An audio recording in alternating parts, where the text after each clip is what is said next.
Ontario, you already know schools in many parts of the province are closed. 55,000 education workers have begun an illegal strike, and hundreds of thousands of children are at home.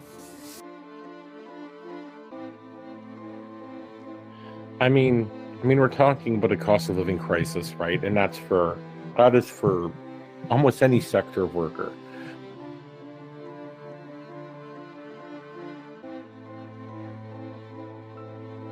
But I mean, let's talk about QP education workers. A third of them access food banks as a means of survival.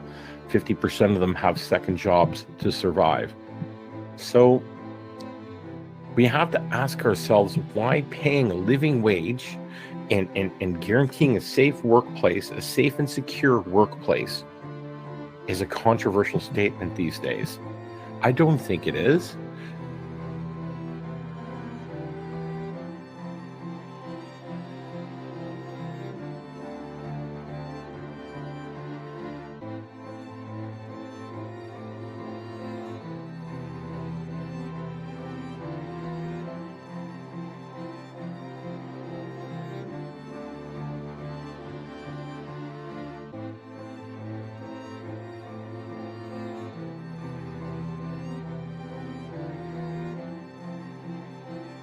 I just think, I don't like talking about my personal life or my personal experience, but my wife is a QP education worker.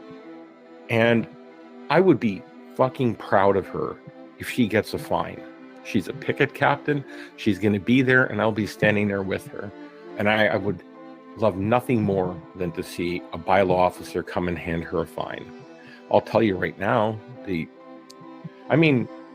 bylaw officers are QP members too, so I don't know how this is all going to work, but I have a feeling, and I don't know why this is, but they're using the lowest paid civil servants, the lowest paid education workers, to try and make a statement and to put fear in the teachers' unions. And I don't understand why we have to make an example of the people on the lowest rung of the ladder. I don't. They get stepped on the most and the most frequently, but they're there. They're going to be manning the picket lines, and they're going to be taking on a fight, frankly, that I think is far more and has become far more important to us than we realize or we ever thought it would realize. I didn't think we were going to be in this position. I figured that there was going to be a strike and back to work legislation, but that's not how it worked out. He decided to take something that could have been a mild loss in public support and turn it into a possible constitutional crisis. And I for the life of me, I can't find a conservative who can explain to me why it's necessary.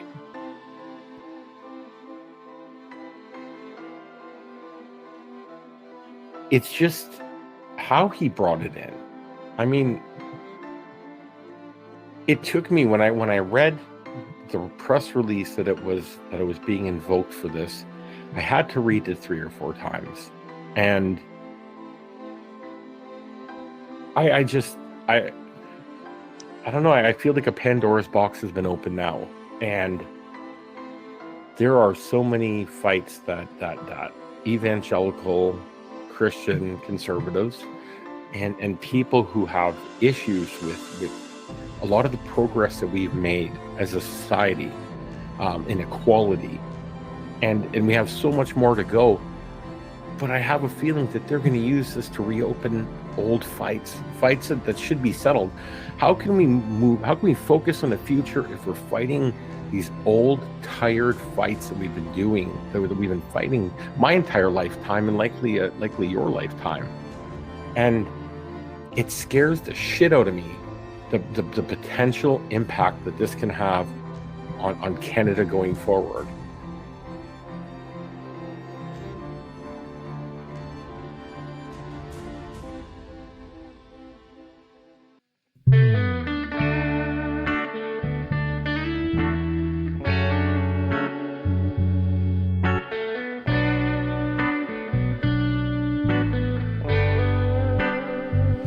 When you got nothing left to give from a day of chasing dreams, settle